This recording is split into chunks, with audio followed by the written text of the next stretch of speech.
All stations, stand by for an incoming radio transmission. Over there. We're over there now. Good morning, guys. Bob, K6UDA, for the Idaho Preparedness channel. And, man, there's a lot of stuff going on this week. I don't know. We'll get into it in the sit reps, but hey, Brother Jeff is back. We'll get to Jeff in a minute. He's backstage doing all the backstage stuff right now. What have we got going today? Yeah, today, I'm sure you guys have probably heard about the Hantavirus going around. We've always made jokes about, killing rats and getting the Hantavirus from the rats. But evidently, 3 people have died. So I guess that's like a real thing. We're going to talk about the hantavirus and then how it affects us as preppers, what we can do. And I want to talk about, is it a real threat? Is it a psyop? I don't know. But hey, we'll talk about it. So how people get it, how they spread it between themselves. It's not Hollywood. It's not like Outbreak. 35 to 50% mortality rate. That, my friends, is freaking scary. That part is scary. There's no vaccine and there's no antiviral care.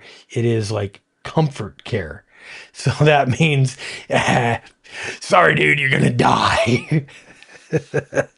And we will again talk about what we as preppers need to do if this thing gets a little bit more up there. Coming in, let me go into my. I have to do this and get to here, and then once that all comes up, I get to go. Boom. There we are. Jeff, good morning, my friend. How you doing? We're on. You have to unmute your I'm mic. muted. I know. I got this new system, and I've got a mechanical keyboard, so I'm trying to be courteous and mute when I'm typing a lot. What is a mechanical keyboard? One that goes like this. So you can hear and feel the clicks. Oh. Do you have to watch your hands when you're typing, or do you know how to actually type? I know how to actually type. Okay. Well, then yeah. You know what I need to do? I just realized this. With 2 of us up here, I need to swap the way that these screens look here. So what I'm going to do is I'm going to put this one up here. Well, actually, that actually needs to go over there. I'm going to do a little bit of reconfig. Whoa, what the hell? I'm going to do a tiny little bit of reconfiguring here because, because that kind of sucks. All right. And I need my levels. I don't need the overlays in there. I just realized this, looking at all this stuff that, everything that I used to do, it all used to go this way. And now it's got to go the opposite way because now the camera points opposite. My interview screen needs to be up here. Isn't new studios fun? You get to figure all this stuff out over and over and over again. I'm discovering that mine's not really set up to do this because I got to keep looking over here because my camera's over here, but my system's in front of me. So yeah, it's got me a little screwed up. I gotta move my camera. I know. Well, that's what I've got. I've got these new camera mounts that these things freaking rock, dude. They swivel, they move like in a million different ways. Unlike the other stuff that I had kind of built myself, these actually, they actually work. I think I can go back to the publish mode. We're about 7 minutes away. Guys, we've got new stuff. We do have some new stuff going on here. On our net screen, I'm going to run to there. And like I said, we've got the net. And we're plugged in. We are live right now on HF. We are running on 40 meters, 7.110. This is the Amron net frequency. But we also we've got our new ComStat, and they've got a new buildup. So we are live on ComStat. We've got guys checking in over there. And let's see. Do you have ComStat up by chance? You want to take some check-ins, or you want to read off some check-ins? See the monitors behind me with the screensavers on? Oh, ComStat's back there. okay, gotcha. KD9 DSS is in on SIPNet. N7RBP in on SIPNet, checked in on SIPNet. KD8IOK and K6UDA.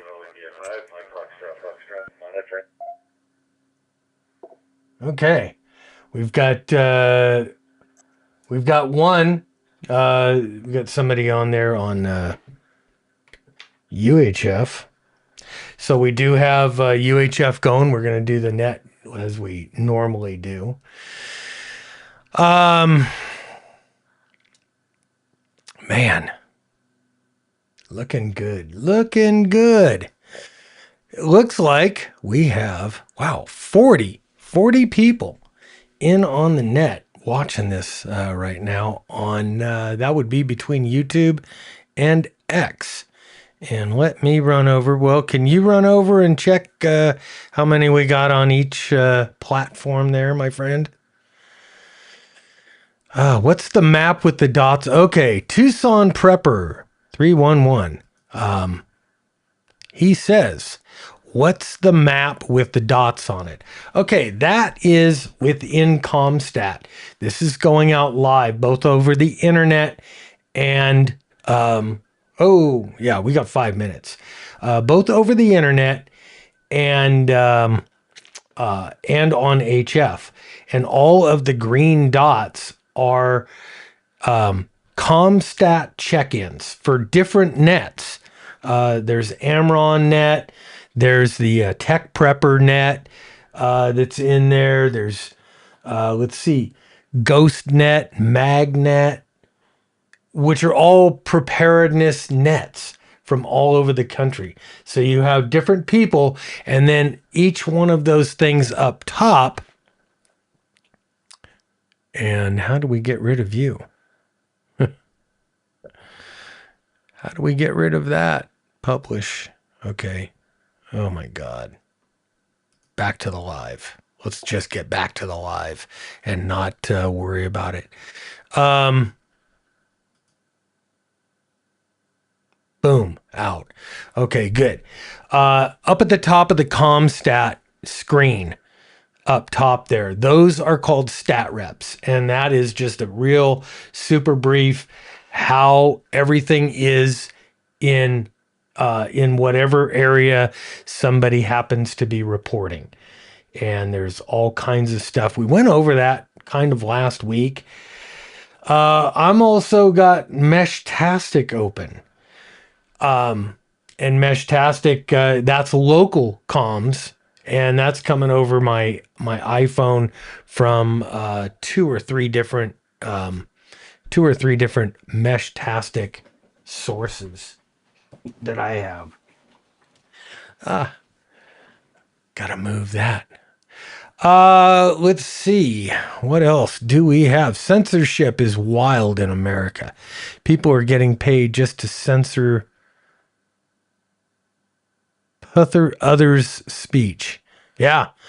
From Mike Hawk, 892. And we are getting ready. We got 2 minutes, and then we're going to start the actual radio portion of the net, or the voice portion, radio net. And I'm going to turn that down so we're not hearing that. And I might have to mute something else. I don't know. We'll see. Man, thank you guys for joining in. This is very, very cool. Oh, you know what I'm missing? I am missing the big clock that I have that tells me when it's time to do all this stuff. I need to put a big clock in here, or on the screen somewhere, like a countdown clock. This is what happens. New studio, new everything. But it looks like we got about 1 minute left to go. Jeff, what's been happening in your world?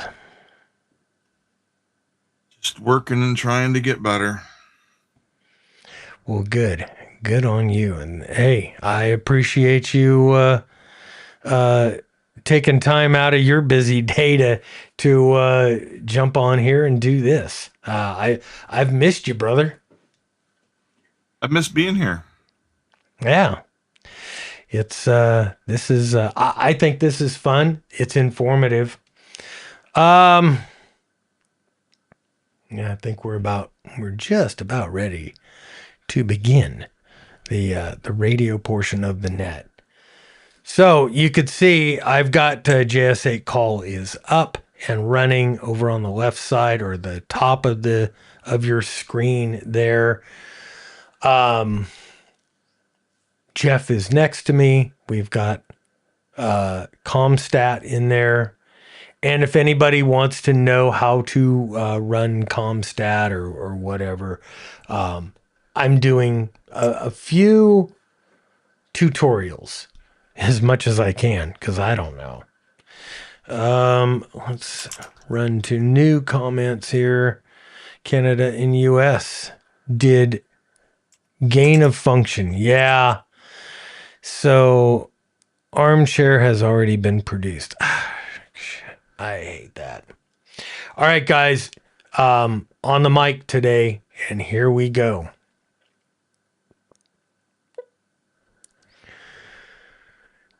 Good morning and welcome to the Southern Idaho Preparedness Net. I'm Bob, K6UDA, your net control this morning. This net meets every Saturday morning at 0900 hours Mountain Time on the K6UDA repeater located deep within the Southern Idaho Command in Twin Falls, Idaho. This is a digital radio net accessible via Wires X Room 40448 and YSF Reflector 40448, both known as the Idaho Command. It's also available on the Hanson Butte 2-meter fusion repeater 145.170, and local hams with analog radios can also participate, and that includes Echolink and All-Star on the KB7DFP repeater 442.000. I'm going to let it drop.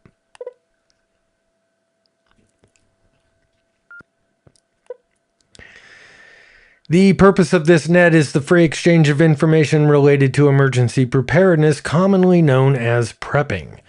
We encourage deep dives into subjects related to food, water, shelter, personal protection, weapons, survival tactics, medical issues, communication gear, and techniques. I'm looking for subject matter experts to lead discussions on all these various subjects. If you have material you'd like to present or discuss, when you check in, please indicate that you have a subject. Although not primarily political, discussion of relevant political, cultural, or religious events are welcome in the context of situational awareness and survival. As part of my personal preparedness plan, practicing for the gathering and dissemination of important news and information to my friends, family, and the local community is what this net is all about. So as training, we do the sit rep or situation reports every week. While times are good, I'm using general news stories that I find interesting. I ask everyone here to contribute their own stories or sit reps, especially if they are in or near an affected area of an actual emergency. Let it drop there for a minute. And pick it back up. All right. In order to give everyone an opportunity to be heard, I'm going to do check-ins and comments in the following order. We'll do local repeater check-ins, Wires X check-ins, YSF check-ins, and live stream comments. You're encouraged to check in with your first name, call sign, location, and how you're getting into the net, i.e. the local repeater, Wires X or YSF. That being said, do we have any local repeater check-ins? Come now.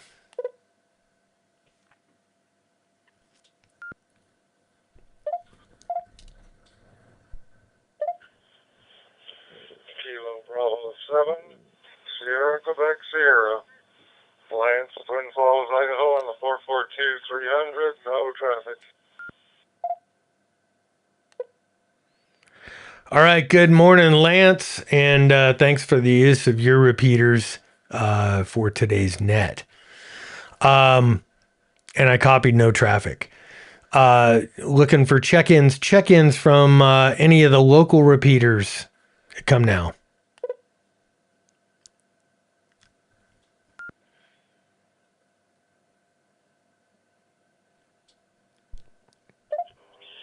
K7 EGA, Scott, Twin Falls on the 442-300 repeater.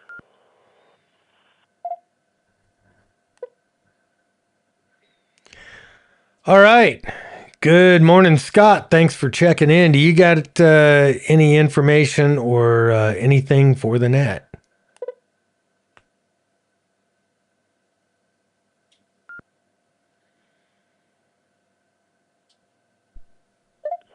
No information, just listening along while we're getting ready to go out for breakfast. So, 7-3, everyone. All right, my friend, 7-3. We'll talk to you later. Looking for check-ins for the Southern Idaho Preparedness Net. Come now.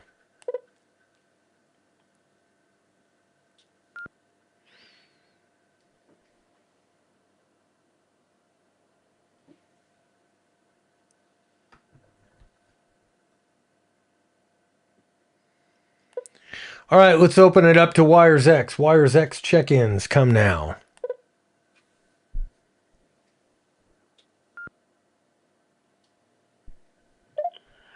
W6CJ, J in Los Angeles, Wires X node covering northeast LA. Yahoo to sit rep. All right, Jay, thanks for checking in, and welcome back to version 1.57. Good to hear you on the net, and copied that you do have a sit rep. We'll get back to you in the sit rep section. Looking for check-ins for the Southern Idaho Preparedness Net. Come now.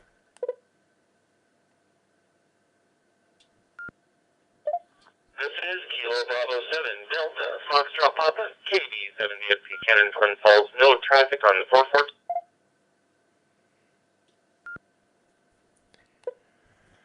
All right. Good morning, Ken from Twin Falls. I copied no traffic, and thank you for the use of your repeater during this morning's net. Looking for check-ins for the Southern Idaho Preparedness Net. We'll open it up to YSF check-ins.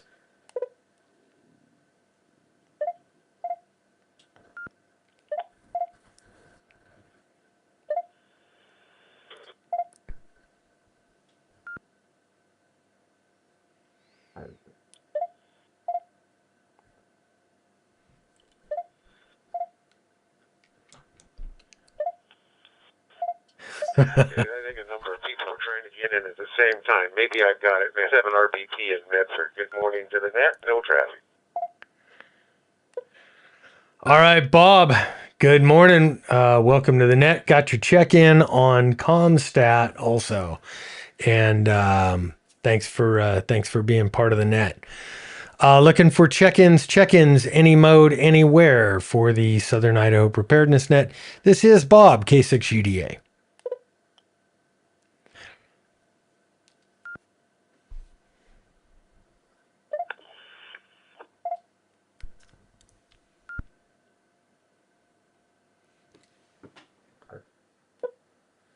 All right, KD9OZG. Good morning. Got you logged. Didn't get anything on voice. And good morning. Do you have anything for the net?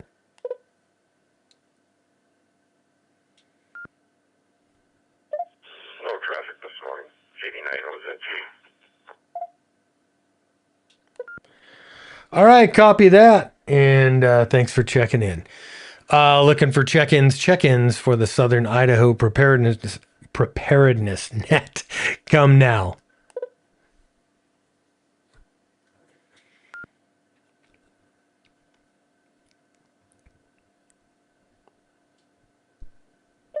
Kilo India 5, Mike Foxtrot. Los Lunas, New Mexico. All right, KI5, India Foxtrot, I believe. I missed it on all my screens. Good morning. Do you have any traffic for the net?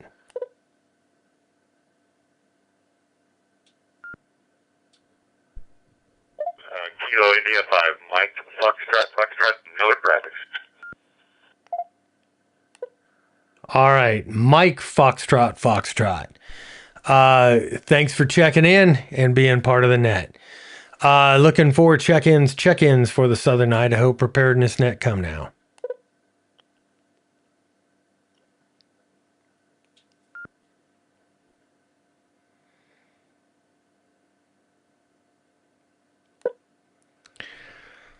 All right, hearing none at this time, we're going to get into the SITREP section of the net. And first, we're going to go to Jay out in California. Jay, you have a SITREP for us?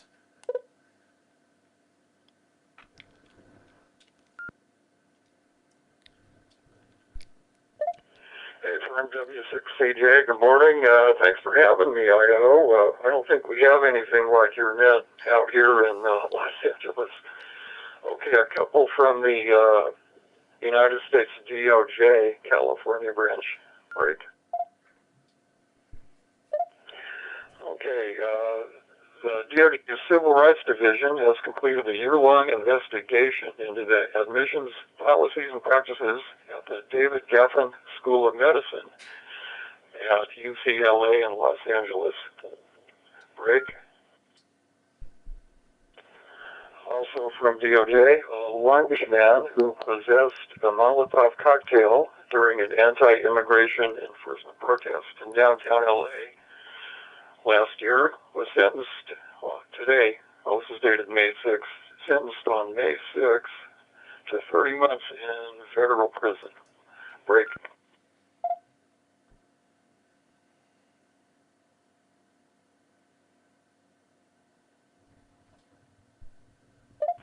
W6CJ continuing.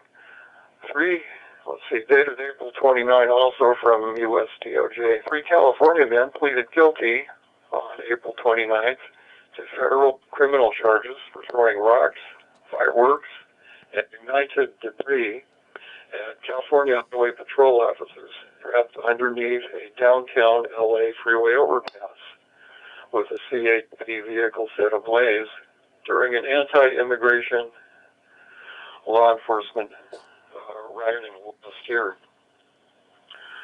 Break. Also, we have our midterms coming up and a big mayoral election in Los Angeles. There's a candidate we want to keep an eye on it. His name is Spencer Pratt, and his videos and ads are very interesting. He's somebody to watch. That's all I have. Good morning, W6CJ.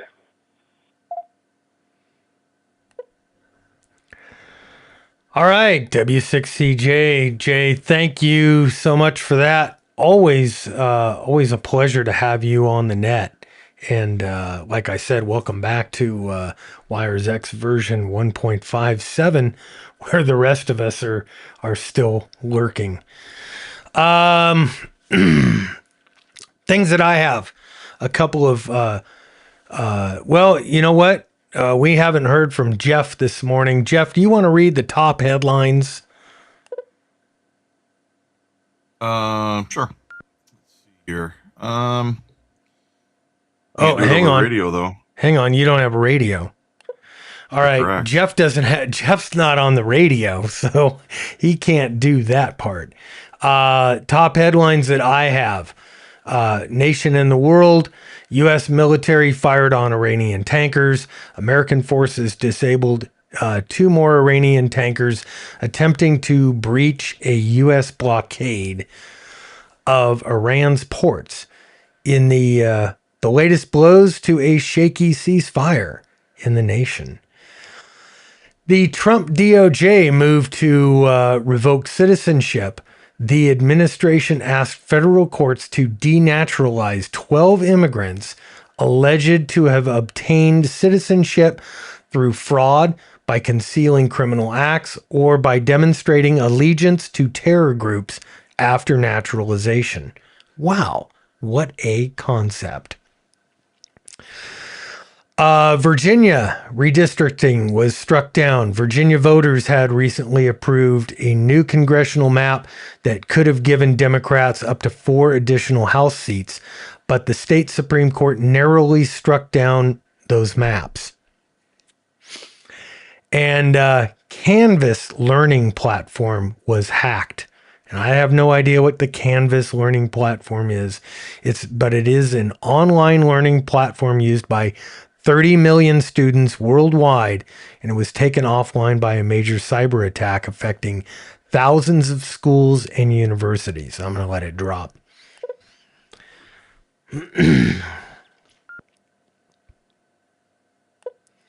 All right, Putin vows victory at a Victory Day parade. Russian President Putin used the Moscow Victory Day parade to target NATO rhetorically and vow victory in Ukraine. Euronews, from Euronews. And the jobs report beats the forecast. Hiring exceeded expectations, with employers adding far more jobs than the projected 65,000 gain. And then we're going to get to some Second Amendment news. This is a big week. And you guys know why we're doing Second Amendment news, because that's my big thing. And hey, if you haven't already visited the Idaho 2A News, go over there and give that one a sub. But big week for gun rights. The DOJ has been on the offense. DOJ sued Denver over an AR-15 ban. Justice Department filed a lawsuit against the city of Denver, alleging its ordinance banning so-called assault weapons, including AR-style rifles, unconstitutionally infringes on Second Amendment rights. Acting AG Todd Blanche said, "The Constitution is not a suggestion, and the Second Amendment is not a second-class right." That comes from the U.S. Department of Justice. I like it. I'm going to let it drop for a second.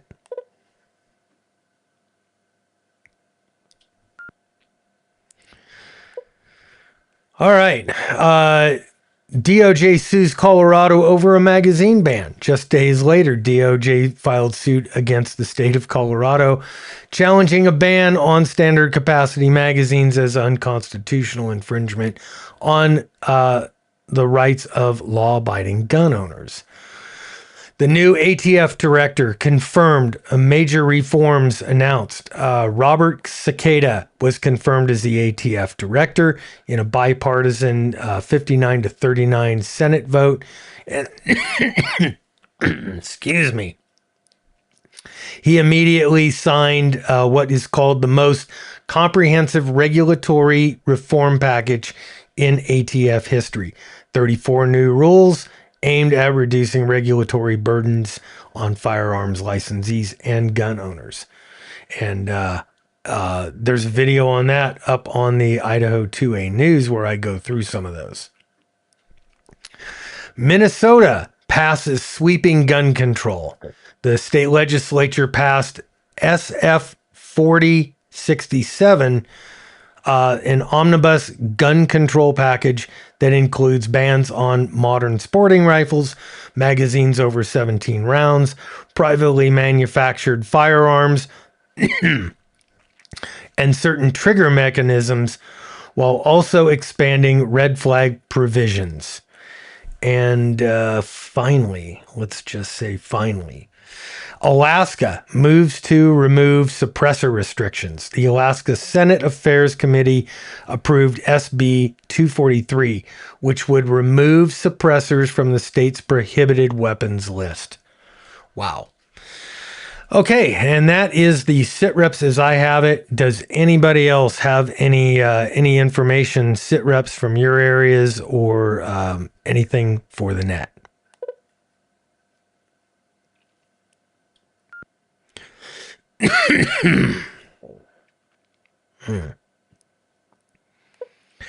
All right, I guess not. Does anybody have any last minute check-ins for the net?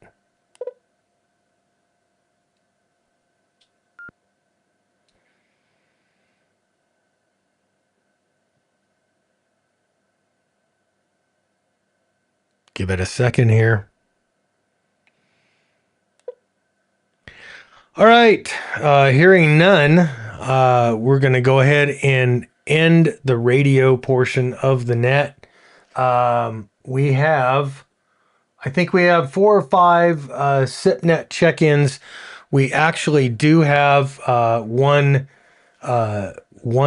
check-in over on Comstat. Seattle, Washington, Amazon site is down for many. Hang on here. Let me click on it. Let me go over here and click on this. Stand by. Oops. What did I do? What did I just do? Okay, yeah. Out in Seattle there, I guess the Amazon site is down in that area. So that came up as a couple of yellows on the SITREP section, or the stat rep section over there on Comstat. Let's see. Yeah, I'm going to go ahead and end the radio portion of the net. And I want to thank all of the stations and repeaters that have carried the net today. And I want to see you all back next week. And bring a friend. This is Bob, K6UDA, for the Southern Idaho Preparedness Net, returning all of the nodes and stations to their normal ham radio use. 7-3 all. Talk to you next week. Okay.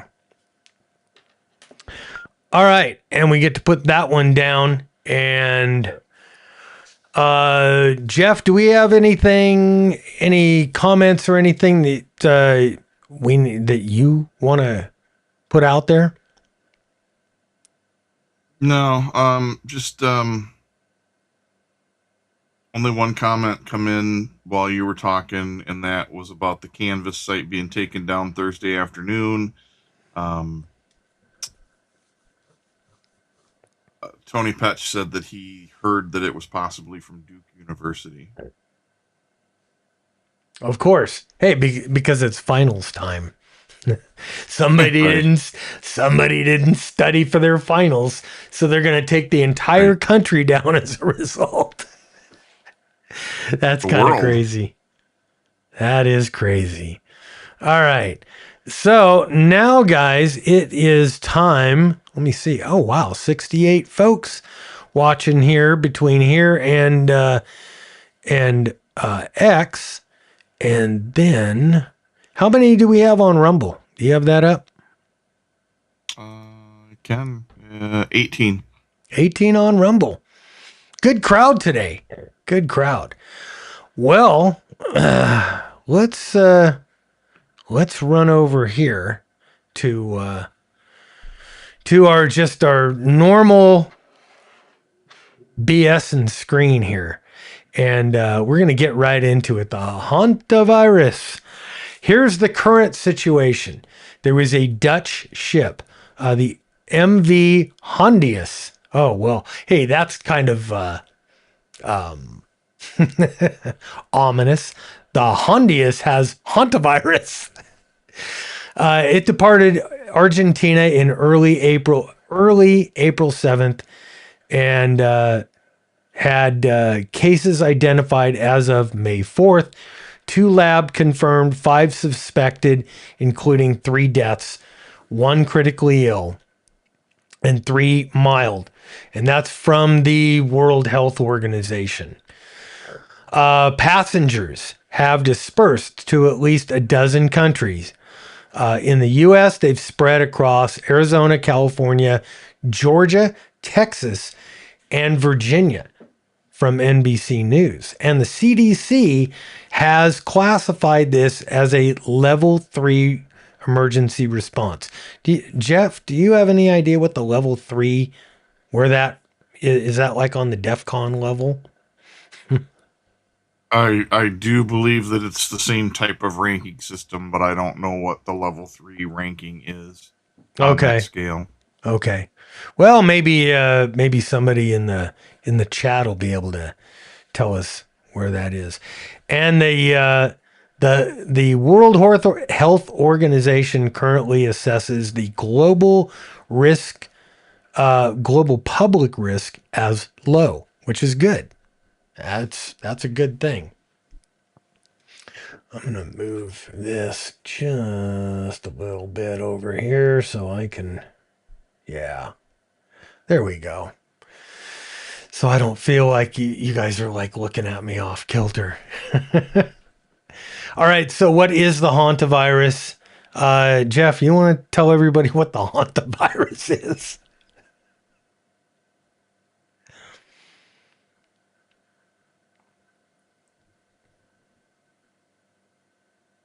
Sorry, I was typing and I muted myself so you didn't have to hear it. So there's nearly 40 strains worldwide. The Andes strain is primarily carried by a pygmy rice rat, typically found in South America. Then there's the zoonotic virus, which naturally infects rodents, occasionally jumps to humans.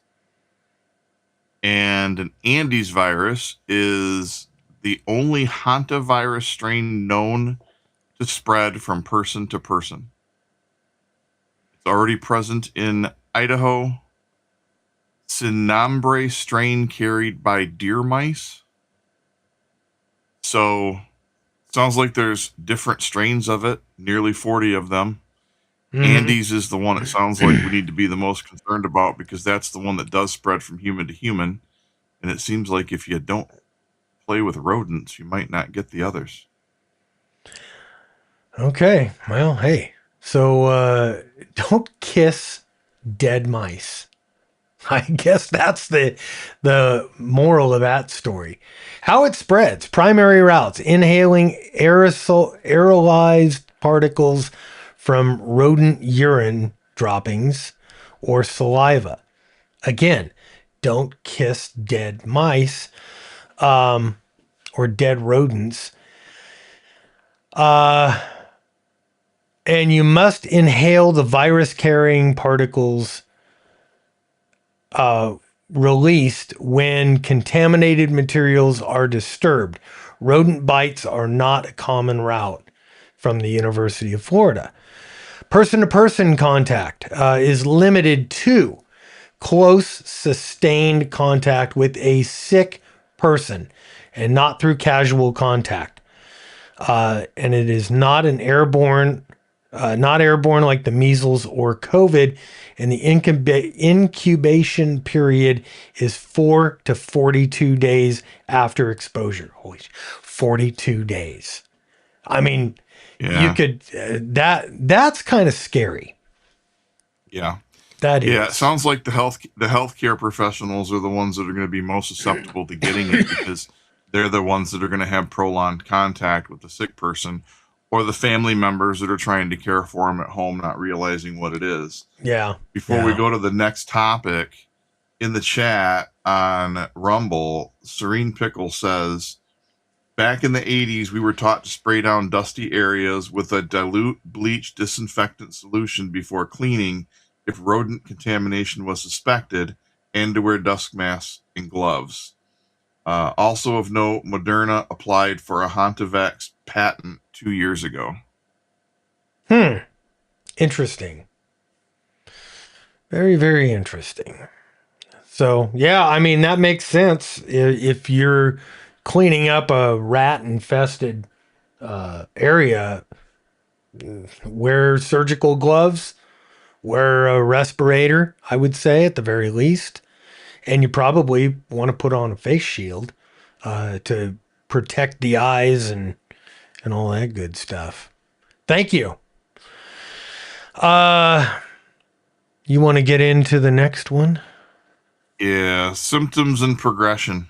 So in the early stages, you'll develop a fever, an intense headache, chills, back and abdominal pain, nausea, and blurred vision. In about half of the cases, disease progresses rapidly to cardiopulmonary phase, which includes difficulty breathing, rapid heart rate, low blood pressure. I definitely don't have this then. Pulmonary edema. Cardiogenic shock is the main cause of death and can occur within hours of entering this phase. Ooh.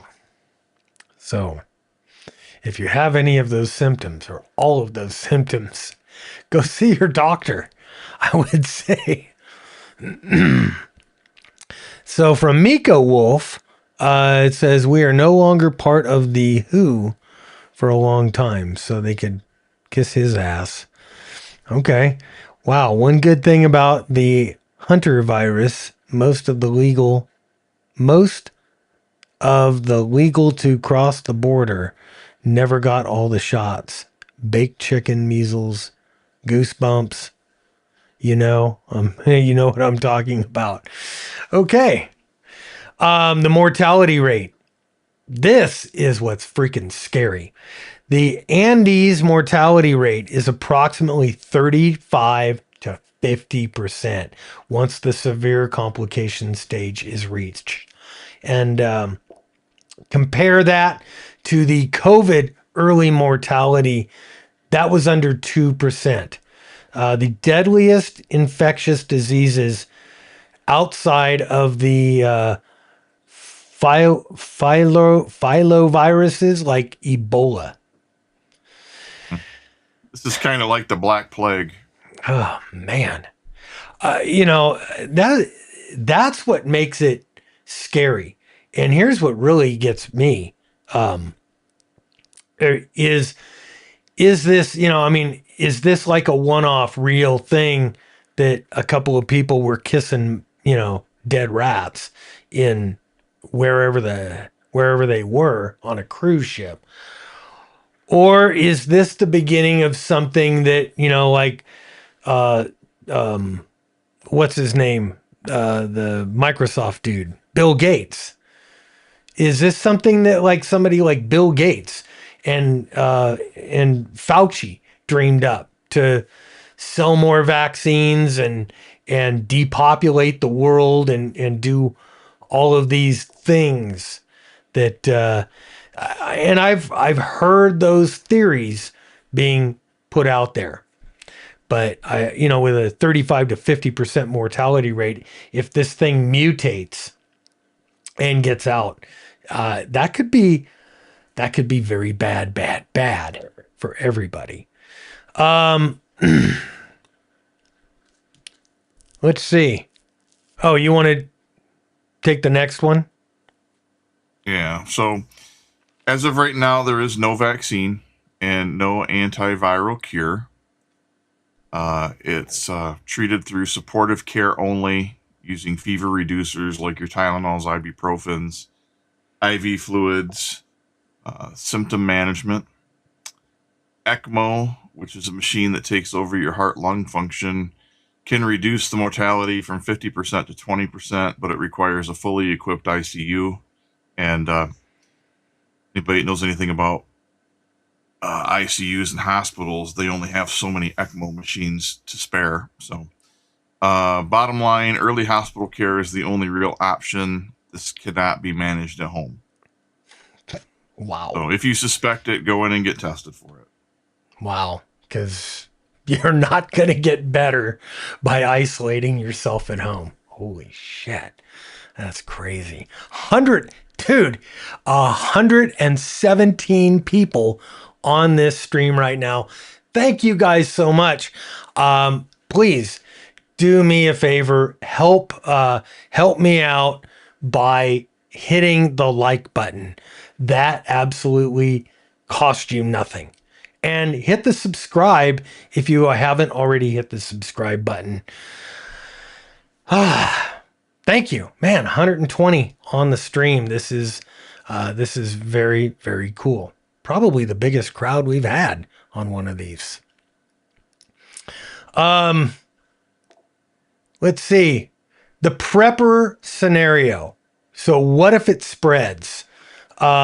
With a 4 to 42 day incubation period, that means new cases are possible for way over a month, for about almost a month and a half for dispersed passengers. And if it mutates, if for some reason it mutates and becomes one of these, that movie I always remember that movie Outbreak, and how freaking scary that could be. And if it managed to, mutate into that, man, we can be looking at killing off a quarter of the Earth's population in a matter of a couple of months. And people wouldn't even know that they had it for a month in some cases. Right. And then the carriers. I would assume there's people who would be asymptomatic and still be carriers of this. You're the medical guy, I don't know, but I'm would just say a dumb that, cop. I would say that yes, you could absolutely be a carrier of this without showing any signs or symptoms. I mean, if you've got a 42 day or up to 42 day incubation period, that's always a possibility. And there's no guarantee that you're going to get signs, the signs and symptoms of it. But as with any illness, if you carry it, you could transfer it. But as we read earlier, not through casual contact. It's got to be through prolonged contact. At this point, or from what Right. they're telling us. Yeah. Right. It says human to human contact or transmission is limited but documented. So watch for any changes in that pattern. And no treatment plus ICU level care is needed. Hospitals will become, if this gains traction, even if, man, could you imagine if just 100 people contracted this? This could wipe out ICUs across the country. Because, that's the only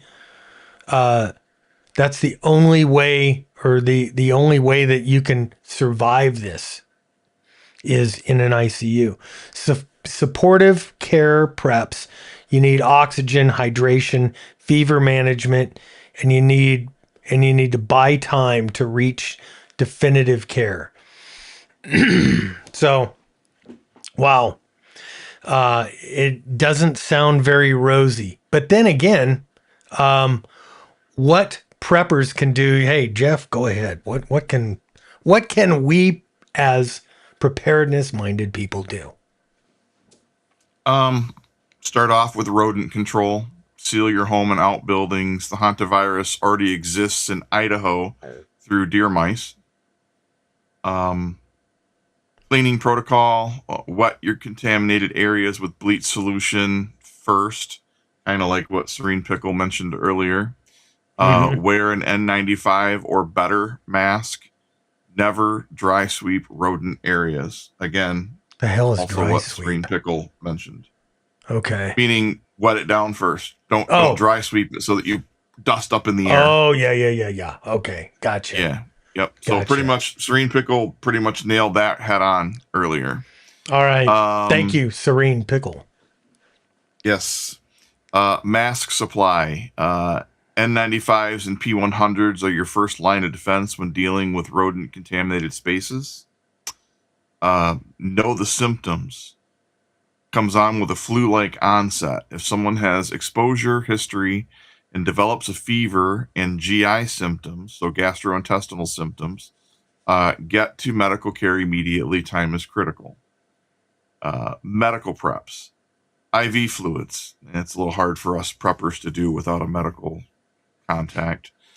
Fever reducers. Oxygen support. Build capability to sustain a seriously ill person while evacuating to care. Isolation plan. Do you have a protocol to isolate a sick family member at home? We kind of manage that. We have a quarantine system. Well, you use. guys are like all medically put together. That's something that a lot of us, including me, I mean, we don't really have a protocol to isolate a sick family member here. You just open the door and kick them through it. Yeah. Right out into the backyard. Go sleep in the motorhome. Go sleep in the motorhome. I'll check you in the morning, see if you're still breathing. Yeah. Yep. I guess. Situational awareness is the last one. Monitor the CDC and the World Health Organization. If person-to-person transmission rate changes, you will want to know about this early. And then go into the comments back on Rumble. Serene Pickle again says that the hantavirus is not very contagious. There has been approximately 900 cases of hanta in the U.S. from 1993 to 2023. So in 30 years, there's only been around 900 cases. So it's not a huge thing yet. It may or may not become a big thing, but something that KK7RDO said also was when rodent urine dries and the wind blows, tiny particles float and possibly pass through gas filters and face masks. Let's see.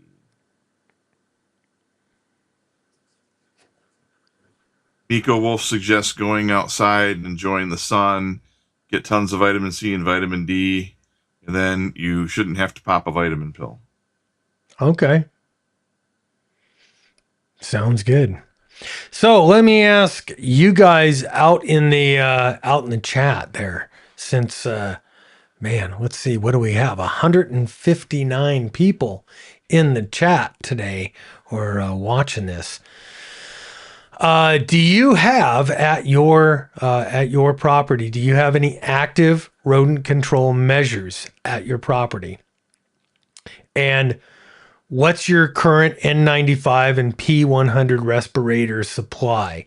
I have a few masks here. You're all set up. I don't even know what a P100 is. What is a? Actually, P100? I've never heard of a P100 until today. So I don't know what a P100 is. I probably do, but I just don't know it by the name of P100. Okay. I'm looking that up right now. I mean, I've got I've got a couple of those little paint respirators. I don't know if those actually work. We've got the surgical masks that I guess do next to nothing. P100 is a exactly like what you're describing. It's a multi-purpose reusable respirator style mask that has the filters that you can take on and off. I wasn't familiar with it being a P100, but that's what it is. Okay, so that's a P100, guys.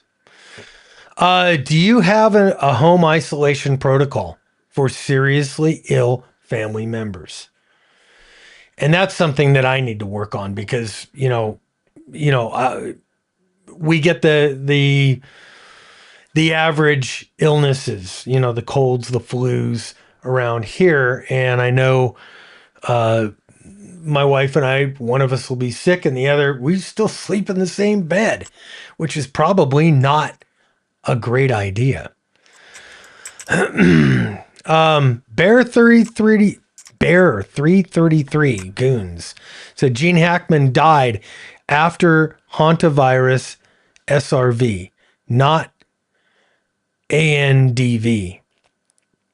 I think he's saying not the Andes version. Okay, not the Andes version. And that is true. That is true. That is what him and his wife both passed with. Okay.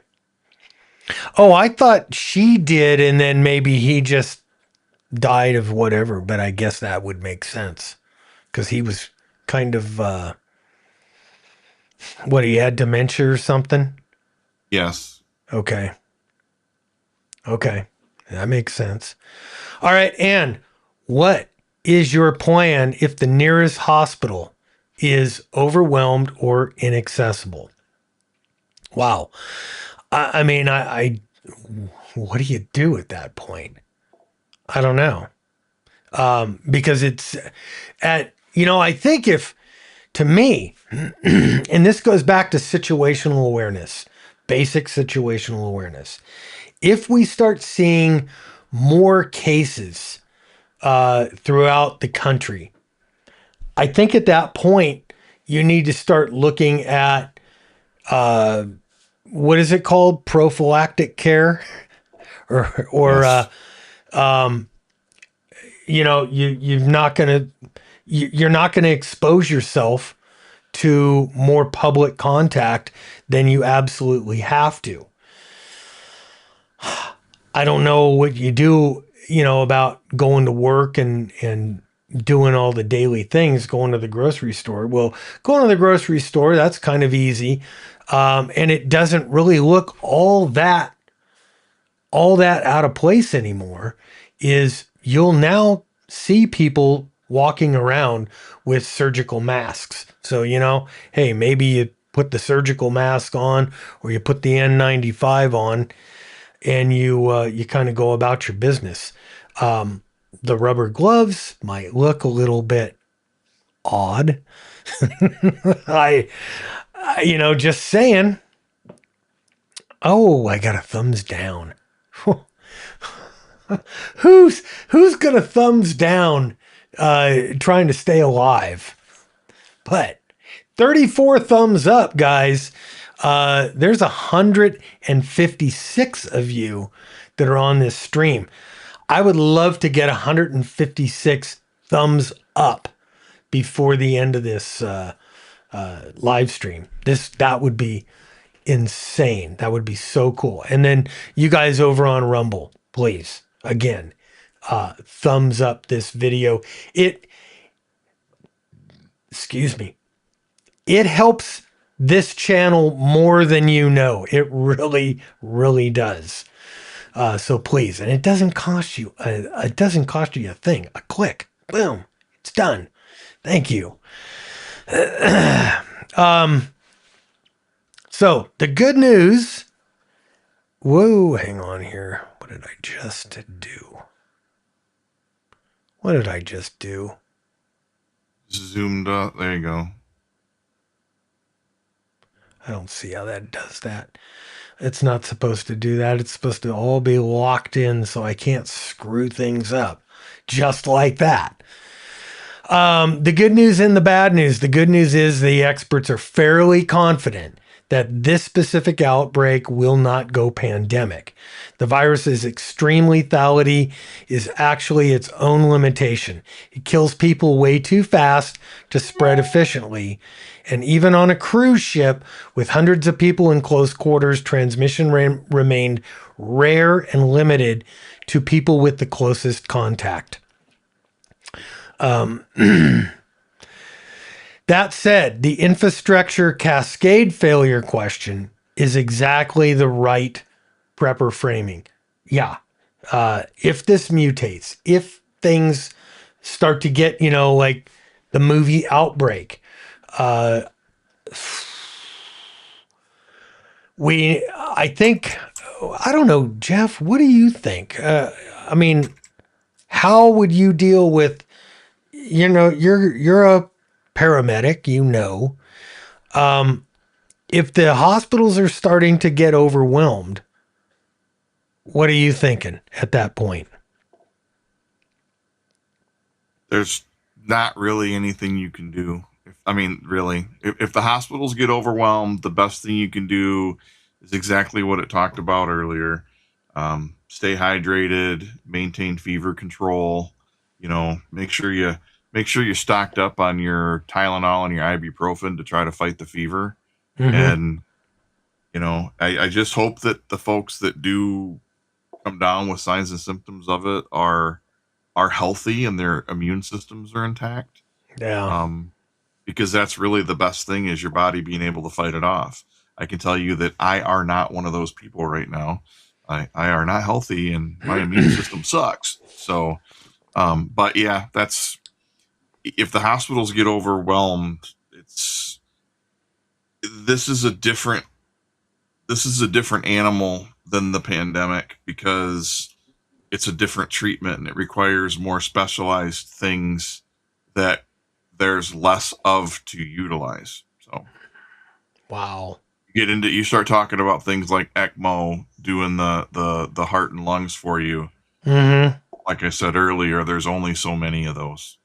Yeah. Man. I mean, it's kind of crazy. I'm glad that the transmission rate right now is super, super low, and the experts don't feel that it's like it's time to panic and run things up 3 notches. Yeah, and I just want to say, just based on some of the comments that have gone through, that I'm not going to dignify on the air, but the purpose of this show that we're doing today is to not gossip and ramp this up and hype it like we're deathly afraid and we're spreading fear. It's more so informational, so that you're aware of what the signs and symptoms are, what the possible treatments are, and just to keep your head on a swivel and pay attention. I don't think that it's time to be worried or freaked out about this yet. I think it's time to pay attention to what the hospitals are doing and keeping your eye on that kind of news. If a hospital starts to get overrun and it makes it onto your local news, then you might want to be a little concerned about it. So we're not trying to spread fear and hype here. It's just a matter of, it's just informational about some stuff that we gathered up the data to present so that everybody is aware. This is a preparedness show. And the idea of preparedness is you are prepared before something happens. It's not, it's not to go, the sky is falling and everybody's going to die. Well, I mean, everybody is going to die eventually someday, but that's not the purpose of this live stream. It's not the purpose of this entire channel. This is about getting prepared, doing what you can to be prepared in case these things happen. Now, we have this outbreak. It has happened, but good for us. The rate of transmission is very, very low right now. I want to walk through two types of scenarios. And let me, I'm going to go through scenario A. We've got, like it is, a very limited but sustained spread. Let's say that's the most likely thing. There's a handful of new clusters that emerge, let's say 4 to 6 weeks as that 42-day incubation period window now plays out. There's no pandemic, but there's enough cases to that trigger something in the healthcare world. The healthcare strain. Every serious hantavirus case will require an ICU level care and potentially ECMO. What is ECMO? I don't know. Even 50 to 100 serious cases spread across a region. Let's say that all happens in Arizona or California or here in Idaho. Well, our healthcare system here in Idaho, the entire state is considered rural, and we have no level 1 trauma centers, and we have very, very limited ICU beds in this state. So, man, if that happened, if we had 50 to 100 serious cases here in Idaho, that would be an unmitigated disaster here. In California, I think they could probably manage it, especially down in Southern California. But even 50 to 100 serious cases can spread across a region, and they could saturate ICU bed capacity, especially like in rural areas like here. And there's no surge room for that. Aviation and travel scrutiny.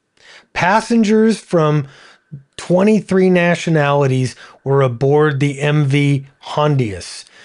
If secondary cases appear on flights, expect health screening at international airports, potential route disruptions, airline staff calling out sick or refusing certain assignments.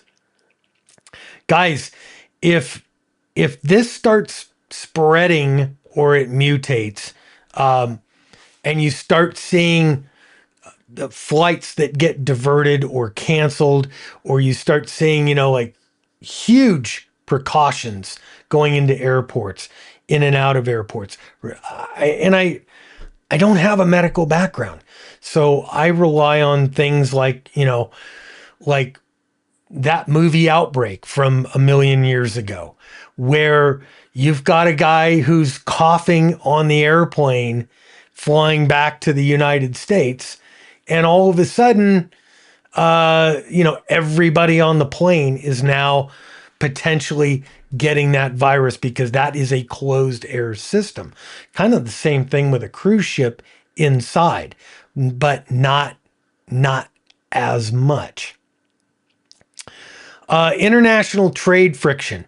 If key port nations start implementing screening or quarantine protocols, cargo movement will slow. It won't collapse, but it'll create enough delays in goods and services that are already on that just-in-time delivery schedule. 3 days, guys. The grocery stores right now, they run on a just-in-time resupply. 3 days of no supplies coming into any grocery store in this country, and the store shelves will be bare. That's and that's by design. That's to keep these grocery chains from having to have huge quantities of goods to sell. And that's especially important with the with fruits and vegetables and meats and meats, poultry, and fish. And then you want to go through the B scenario, dude? Yeah, I want to read one comment that popped up because this is one that I've heard in several places. Okay. The World Cup is supposed to be here this year, And with healthy looking people in an 8-week incubation period, that does cause problems. That's an issue that they're concerned about. Oh yeah. I would be concerned. Yeah, absolutely. So scenario B, this one's a little more severe. Mutation or increased transmissibility. It's low probability of it happening, but it has a high consequence if it does. This is the true SHTF lens. If the Andes virus were to mutate toward easier person-to-person spread, which it doesn't do now, think pre-symptomatic shedding like COVID. 35 to 50% kill rate becomes catastrophic at scale. Let's see. So we're going to walk through the cascade a little bit here. The healthcare system. That will collapse fast. We kind of sort of saw that during COVID. What is ECMO? ECMO. That's the ECMO machine that does the heart-lung. It's the heart-lung bypass. Okay. So it does your heart pumping and your breathing for you. They use it a lot during bypass surgeries. Gotcha. I don't believe I had ECMO, but yeah. ECMO machines are rare. Hence, there's not many. And they require trained specialists to run them. A 35 to 50% mortality rate with no treatment means that hospitals merely become triage centers almost immediately. Staff absenteeism due to the fear alone, just like it was with COVID, it's 30 to 40%, as we saw early in COVID. And that was with a 1 to 2% mortality rate. So it could be worse. Wow. Transportation. Truck drivers, rail crews, port workers will start calling off. Key to efficient transmission is shedding the virus in the pre-symptomatic phase. If that changes with the mutation, essential workers become both vectors and victims. Fuel delivery, food distribution, medical supply chains all depend on a functioning trucking workforce. Supply chains. Just-in-time grocery supply has roughly 3 days of buffer on the shelves. Pharmaceuticals, medical oxygen, IV fluid manufacturing are heavily concentrated. Look what happened with the hurricane with the IV facility down in North Carolina that got wiped out. I mean, it flattened hospitals all over the country because of one facility. A disruption at even a few facilities creates national shortages fast. I just brought this up, and here it is. Remember the IV fluid shortage after Hurricane Helene knocked out the Baxter plant in North Carolina? That was one facility in one storm, and it affected the entire country. Power grid. Grid operators require minimum staffing levels to maintain safe operations. Significant workforce absenteeism at utilities, even 15 to 20%. Creates cascading failure risk, especially during high demand periods. There's no grid means no fuel pumps, no refrigeration, no communication infrastructure. I mean, no power, you got a problem. Yeah. Government and emergency services. Police, fire, and EMS operate on thin margins already. A high mortality respiratory illness with a 4 to 42 day incubation window would make contact tracing nearly impossible, and it puts all first responders in an impossible position. Rural Idaho specifically, these are Bob's notes, so we'll talk about Idaho, even though I'm far away from there. Rural Idaho specifically, we're already medically underserved. The nearest level 1 trauma center for most of Southern Idaho is hours away. Any surge situation that overwhelms Boise, Twin Falls, or Pocatello, medical capacity leaves rural Idahoans completely on their own. This is exactly why the prepper community exists. Yep. And that is the whole reason this channel exists. That's the reason I do the Southern Idaho Preparedness Net. It's a resource for you guys around the country and around the world, but it's a it's a communications and community built deal here where I live, because we're all, we got a bunch of ham radio repeaters connected, and it's building that community that is staying in touch and ready to help each other if something happens here. Hey, I just want to 199 people watching right now. Can I get over 100? Just 100. If 50 more of you guys give a thumbs up, we got 100 thumbs up on a live. That would freaking be insane. Thank you so much. 200 people over here. There's Rumble, there's X, guys, this is awesome. Thank you. And let us know what you think in the comments. What do you think about these streams? Do you like this? Do you want to see something else in the format? Is this the perfect format? Let us know. And if you haven't already hit that subscribe button, do it right freaking now.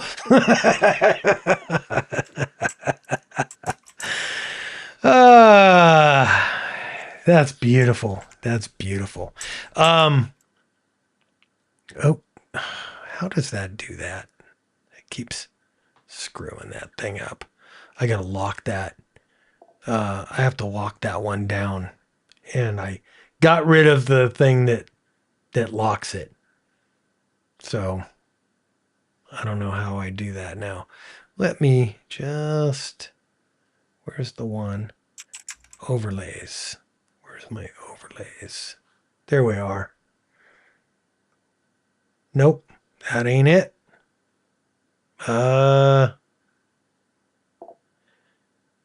Camera effects, sound effects, show preferences. Nope, that ain't it. Crap. All right, you guys have to deal with everything screwing up. So it is what it is. I want to lock. Okay.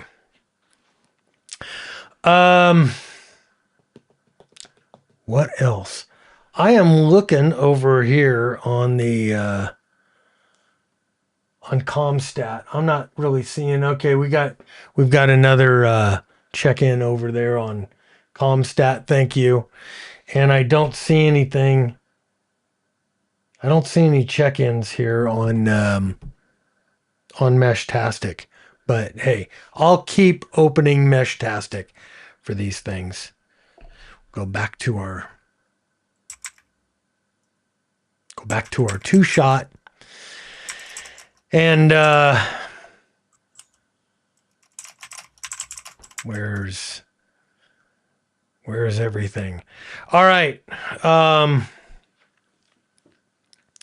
Anybody else have any suggestions, any information for us?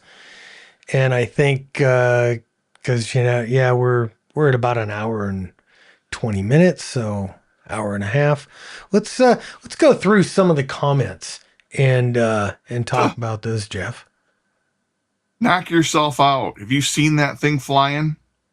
What? YouTube comments are nuts. The YouTube comments are nuts. Can't even come close to keeping up with that. That's awesome. I will mention one comment that did fly by, and I'm gonna apologize to Pamela because I'm trying to scroll to find it, and I'm probably gonna misquote it. But it was from Pamela Crabtree, and it talked about restoration of old vehicles. And down in the South, apparently they have a lot of issues with old vehicles left in barns that, have all kinds of mouse nests, rodent nests, things like that. And they have issues with the restoration of them. So it's common, I guess, for them to always wear respirators and things like that when they are doing yeah. restoration on the old vehicles. And I'm like, that's a good thought. I never really thought about what that would entail. I mean, typically you wear a respirator anyway, but I mean, when you're sanding vehicles for paint prep and whatnot, but Yes. how many times have you gone into an old barn and dug through some old crap and cans and whatnot without even thinking twice about it and stirring up the dust? You know what? Here's one here. I'm going to put that in the Destroyer Reicher boxes of ticks. Come on, man. It's a setup is always what? Oh, okay, whatever. But Pamela said in Tennessee, and Pamela is such a wealth of information, man. I wish she would just break down and come on the show and be part of this. In Tennessee, they had bait packets dropped from planes. Holy crap. Dropped on farmland. And that's the regular stuff that goes on in Tennessee. Holy crap. That's insane. Yeah, the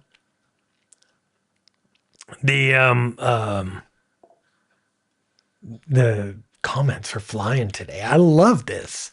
This is cool. Is hantavirus transferable to birds? And I do not know. That comes. Maybe somebody could do a quick little search on that and answer this question. Is hantavirus transferable to birds? Now, here's, two things that I just noticed yesterday around here. Coming home from running around yesterday, there was a dead hawk in the roadway. Happens, But last night I was going out to feed horses, and I noticed there's a dead bird out in my driveway. So I'm gonna have to go out and clean that up. But yeah, there again, do I want to go picking up dead animals? And then I shoot. We have things called rock chucks out here, and they're rodents, but they're big. They are freaking monstrous. 5 to 10 pound. They're as big as a cat in some cases, and they dig huge holes. And so I shoot them because I don't want my horses, falling in these holes, breaking a leg, and then I got to put a horse down. And that's why, I started several years ago. I started wearing gloves because, I was like, yeah, you know what? I really don't want to touch the rock chucks because who knows? Maybe I get the hantavirus. Stock up on bleach tablets. Oh, good idea. Supposedly a single strand virus, which ivermectin can work on. And I haven't heard that. Anti-PC. Do you have something that you could post up there in the chat that would kind of back that up at all? That's interesting, because we did actually Mrs. K6UDA.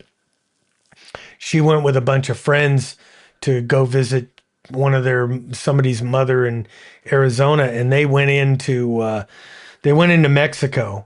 And she picked up a bunch of ivermectin and stuff, just so we have it. We got it here. And that would be really interesting to know if that works on it. Well, do birds eat rats? No. Some birds, yes, do eat rats. Crows eat rats. The hawks. Crows eat anything dead. Yeah. The vultures, they eat rats. Hawks eat rats, and mice all the time. So yes, birds eat rats. And then is it transferable from one species of bird to another species of bird? Who knows?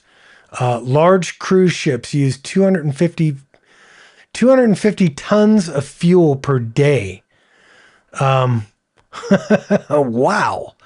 That's an interesting concept. Don't care how much fuel is used. Global warming is a lie. Is it transferable to pets? Corona was transferable to dogs. The untold truth. Yeah, I don't know. That's an interesting comment. And yeah, parked vehicles will draw for a long time. They will draw rodents, especially in the winter, because the rodents are looking for a nice, safe, warm place to build their nests. Just is what it is. The Macs talked about it. I don't know who the Macs are. And to all those that laughed at us tinfoil wearing hat preppers. Yes, thank you. Thank you. Good luck. Good luck to you. That's freaking awesome. Swimming pool tablets are easy to... Yes, that is a basic chlorine. You could drop that in or break off hunks of it. Put it in a bucket, like a 5-gallon bucket of water and make yourself up a nice chlorine-based solution to clean things with. You can put that solution in a spray bottle and you can spray stuff down. Like Jeff was saying, you want to spray down if you've got, say, a rat or a rat-infested place, room, house, whatever. Spray that stuff down before you sweep it up. And what a fear porn title. Hello, we live on a reservation. We got in contact with mouse droplets one day. One guy there with the virus, but he was taken to the hospital and got better. Good for him. Wow. So that could have been, may have been hantavirus, might not have been hantavirus. Who knows? Did you find out from this guy? Was it hantavirus? And then where? Yeah. From antiseptic or anti-PC. Ivermectin has demonstrated a broad antiviral activity. Single-stranded RNA viruses. Hanta is listed as a side effect of the C shots. Oh, wow. COVID. Okay, the COVID shots. The cruise could be a FF excuse. False flag. Oh, no. Yeah. Hey, and I've heard those theories. And you know what? I don't discount them at all. But I'm not going to promote them here right now, at least at this point. At this point, the experts are telling us, hey, very low transmission rate, very low probability of this being the next big pandemic. But we, as preparedness-minded people, want to be prepared in case this one or the next one happens to actually start taking out swaths of people. I don't know. Pamela says, dogs, cats, insects, and other animals cannot serve as a source of hantavirus infection. Good to know. And what did Bill Gates meant when he said that the next pandemic happens? When the next pandemic happens, people will listen. Yeah, of course. Bill Gates said that because Bill Gates is evil. Bill Gates, he wants to reduce the population of the earth, so he can go live in his freaking underground bunker in Hawaii. Here's one of the most important comments by our good buddy Sierra Slim. Funny how all this stuff pops up when election time rolls around. Oh, yeah. And Isn't that good morning, something? sir. Good to see Yes. you in the chat. Yes. Terry, good to see you. Thank you. Thanks for being here. Didn't hear you on the radio, though. Used car sales are not doing so good. Cars are sitting there. Brand new. If you have Hantavirus in it, is it a good deal to get a good deal on that car or vehicle? I don't know. I guess if it's cleaned up, why would it be? If you cleaned up a vehicle that had mouse droppings or whatever in it, is that still bad? And here's a question that I have with the mouse droppings and everything. Is it the droppings, and how long does the hantavirus remain active and transferable from mouse droppings? You would think after they dried up at 48 hours, a month, whatever, that they're now just hard little pellets. You sweep them up and you go on with life. I don't know. What say you? I don't have any idea how long it would live in that scenario. Yeah. There is a question in here. Is it transmissible by mosquitoes? I did search that. It says, unlike other diseases, hantavirus does not spread through insect vectors like ticks, fleas, or mosquitoes, nor is it transmitted from person to person or between domesticated animals and humans.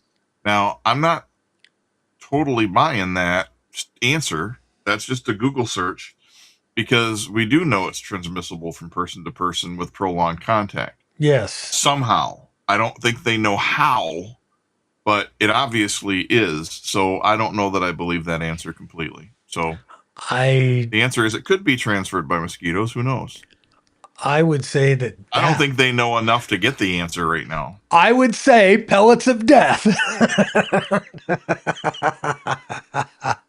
Yes. That is awesome. You guys freaking rock. And you know what? We are so freaking close.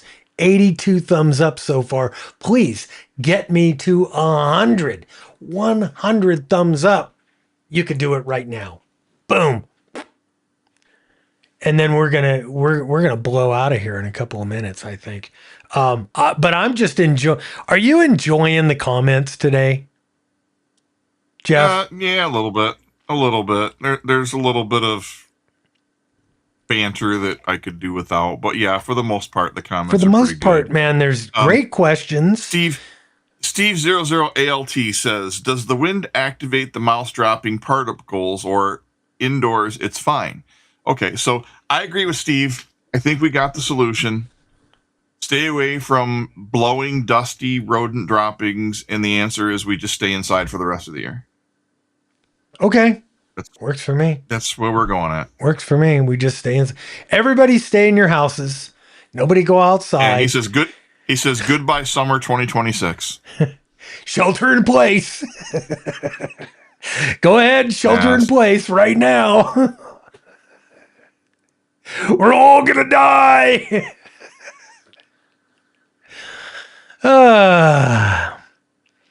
What if an animal has rabies?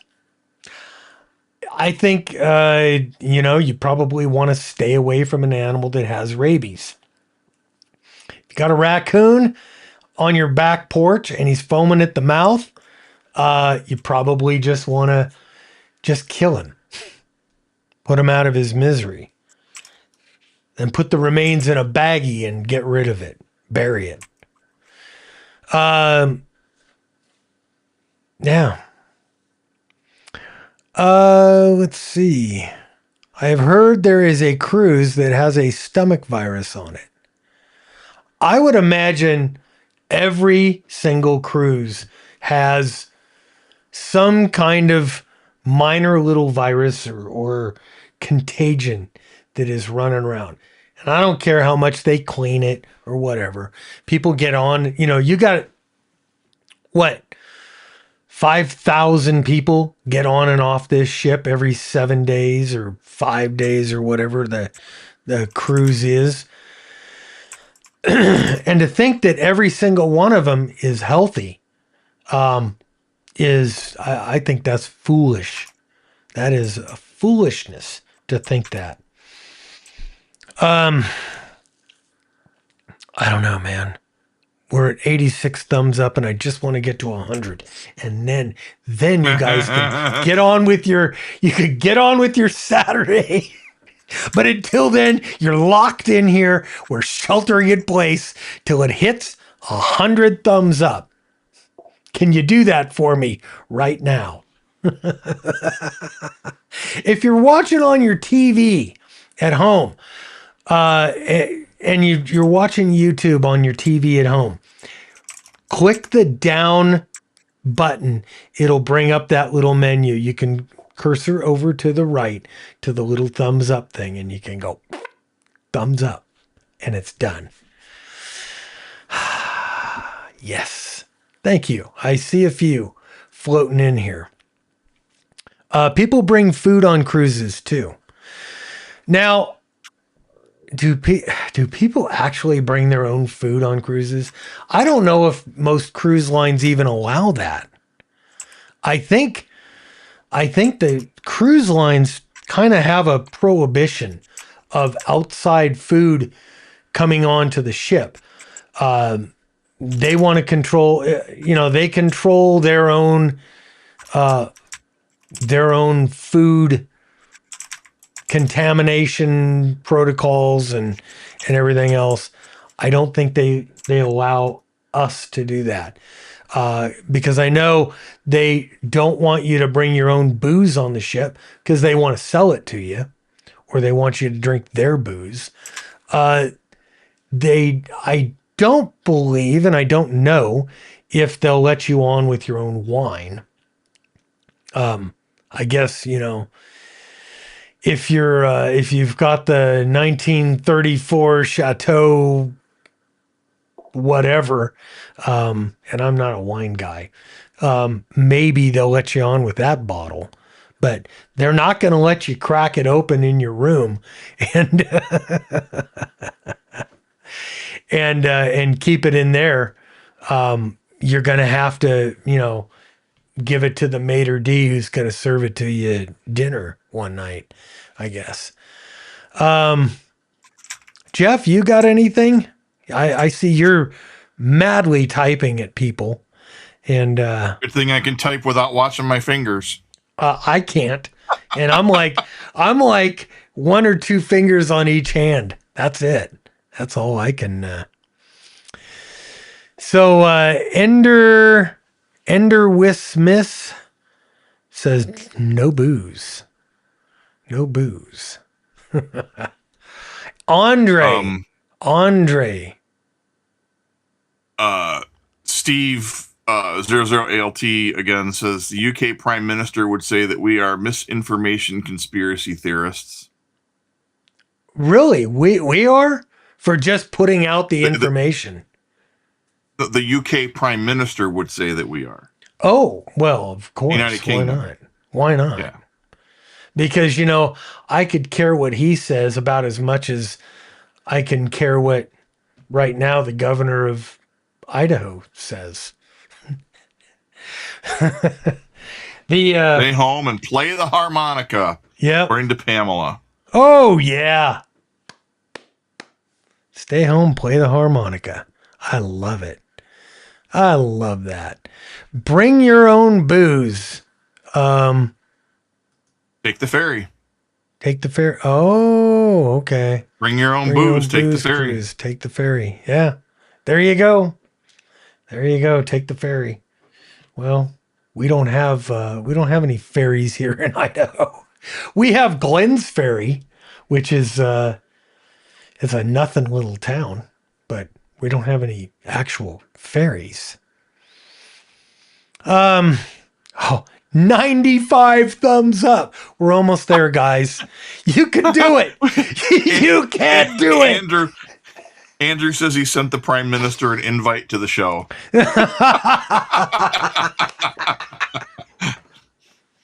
That is beautiful.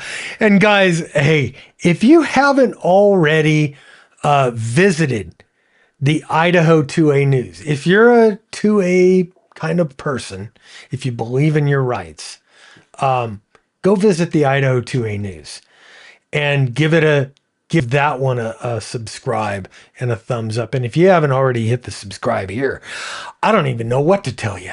I'm shocked and dismayed because you can help us grow into the juggernaut and get all the correct information, and we won't be, what the hell was that? I don't know. Yeah. If you do renovations in an older house, you could stir up some rodent droppings and urine. Yeah, you definitely could. I think that's why a lot of people they're using the respirator, especially if you go into some of these old farmhouses and stuff, and people, they start stripping everything. And I think it's just good common sense to wear a respirator, wear gloves when you're doing that stuff. Why risk it? Why take chances? That's what we do. We're preppers. We prepare for bad stuff to happen. And so it doesn't affect us as much as, say, the people who have a 6-pack of beer and a bag of bologna in their refrigerator.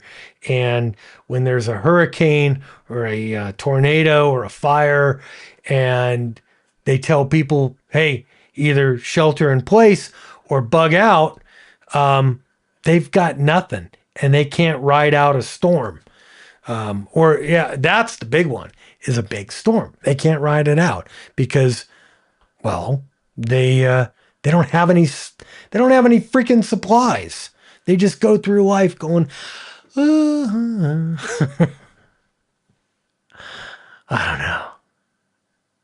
don't know. 97 thumbs up, guys.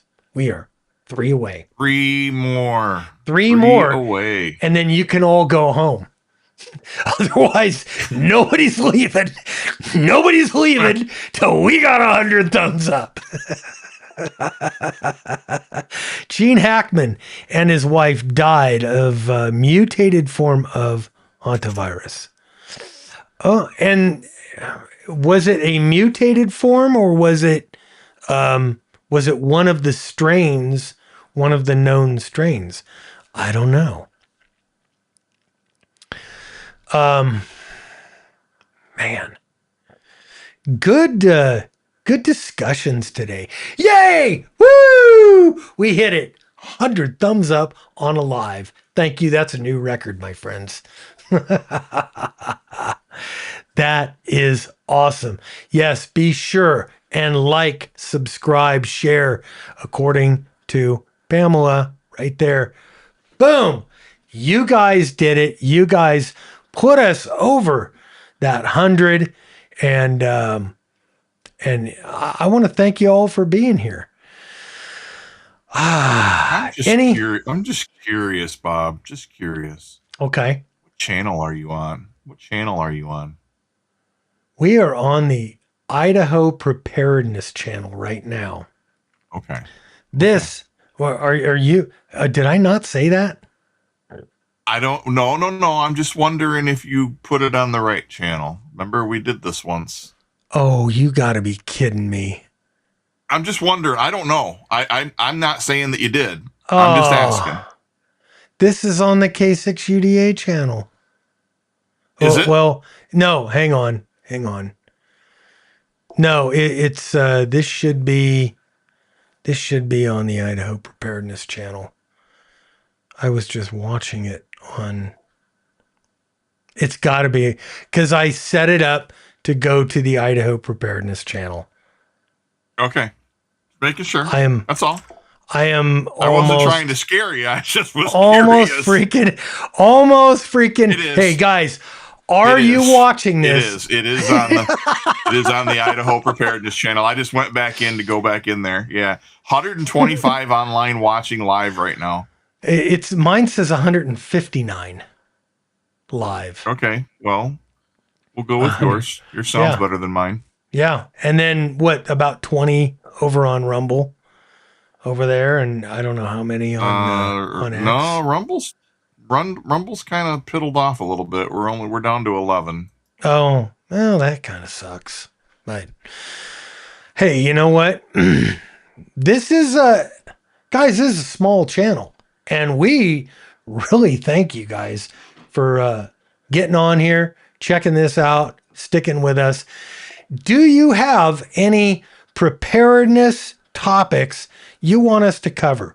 Because that's what I'm open to. I want to cover the stuff that you guys want to see. So put them in the chat. We'll hang around for another couple of minutes because now we're over 100 thumbs up, and we're about ready to wrap this one up. Oh yeah, it's 10:30. We've been going for, an hour and 48 minutes. Pretty good. Let's see. Andre says, excuse me. Probably this was hit. Espionage. It went right or wrong. The German couple who died and the other, what did they do for work? Waiting on details. Oh, were they German? I didn't hear what nationality they were. So, and I don't think we said anything about what nation, because they died on the ship.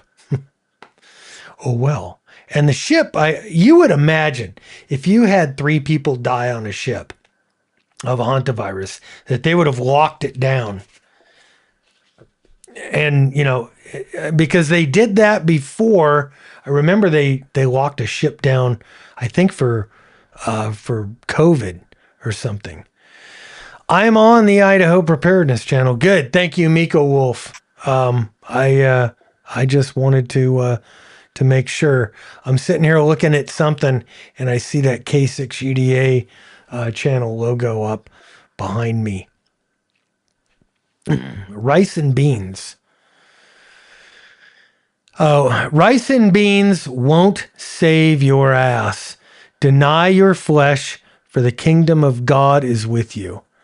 Well, I can't argue with that, but I will tell you that I know a guy who knows a guy. But no, seriously, we don't know when the Lord's coming to get us, but we do know that we should not be, we shouldn't subject ourselves to being put into FEMA camps for food or having to do what a government tells us to do. We should be free people to do and live our lives as we want.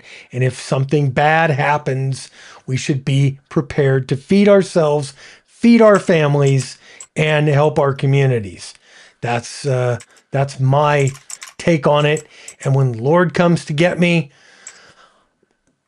I'm good.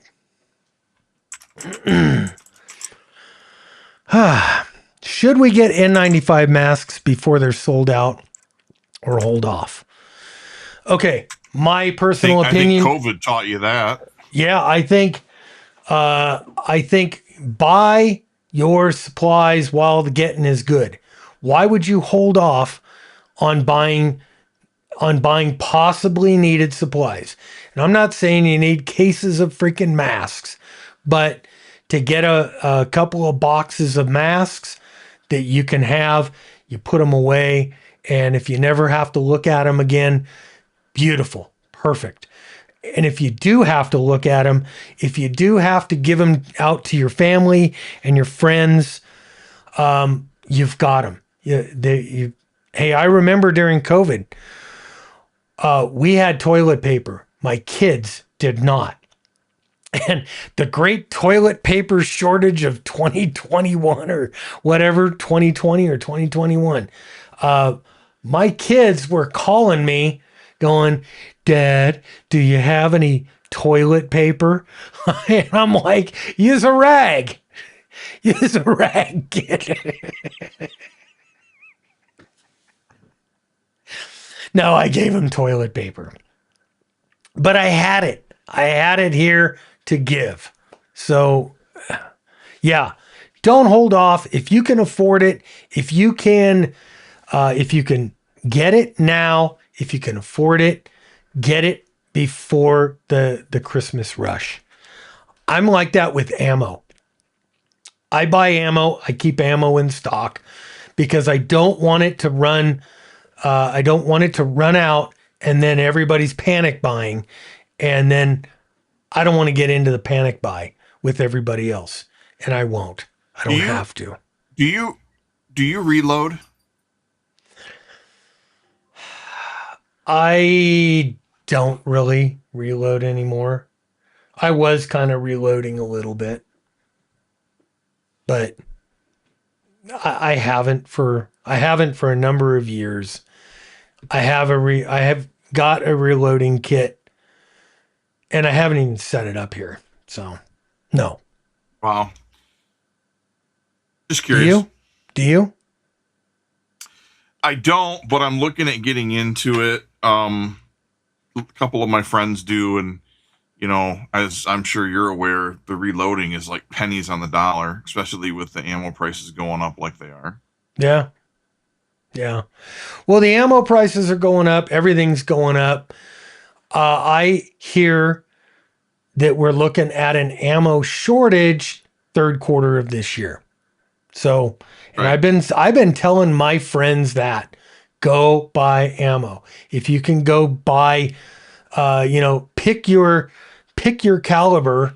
But you know, I carry a 9mm now. I used to be a big 45 guy, but I'm carrying 9mm.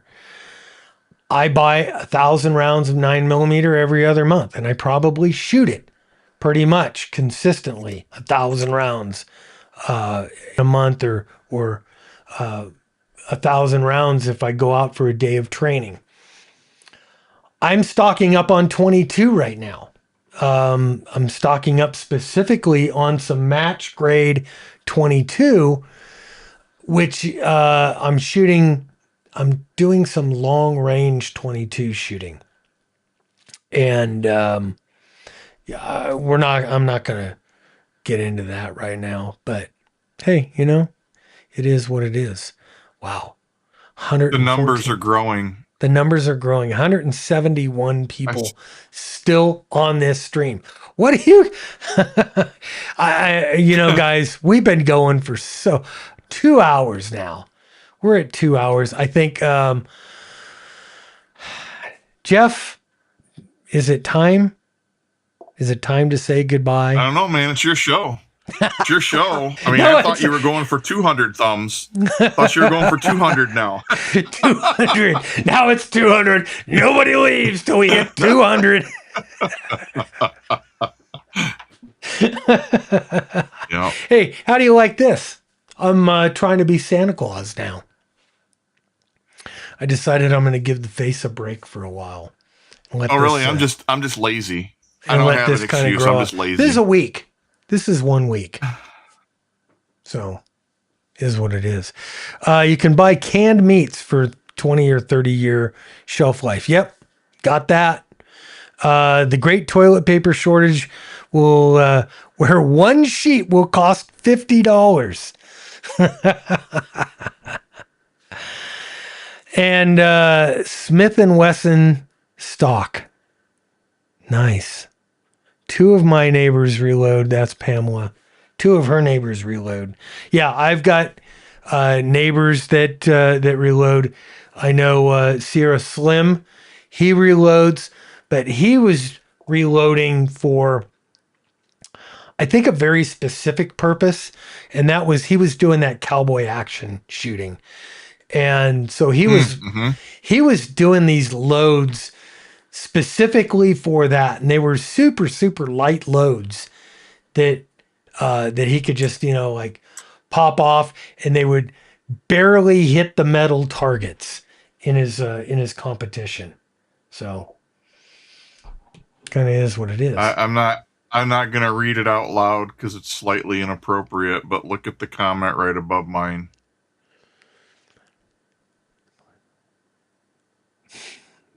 Well, hey, you know what? You guys can read the comments for yourselves. Read the comments for yourselves. Go longer. Yeah. Rougiette ready. Yeah. All right, guys. Yeah. Hey, I think it is, man, holy crap, dudes. We have been going here for 2 freaking hours. I gotta go mow the lawn, mow pastures today. I've got to fix one of my tractors and get out there and start cutting alfalfa today. So it is time. Thank you all for joining us for the SIPNet today. Please, again, subscribe if you haven't already. Hit that subscribe button. Please hit the subscribe button. Do the bell notification. Do everything. Every Saturday, we are here doing this net. And we do all kinds of preparedness subjects. A lot of it has to do with communications. And like I said right up front, we do all kinds of prepper topics. Jeff, you got any parting words for us? Just what I typed in the chat. I just want to thank everyone for their inclusion. This actually was a fun chat today. This is the largest amount of fan contribution that I've been involved with on this channel. This guys, this is what it's all about for us, to be able to talk with you and just, this is awesome. This was by far the biggest, by far the biggest crowd we've had on this net, on the live stream portion of the net. And you know what? If you're a ham radio guy or gal and you want to get on, you don't have to have general privileges or extra. You can be a tech. You can get on and on Echolink or All-Star and go find KB7DFP repeater. Get on there on Saturday morning. You could check into. That's all I got. I am Bob, K6UDA, and this is Jeff, KD8IOK. I think we're done. See you See you guys next week.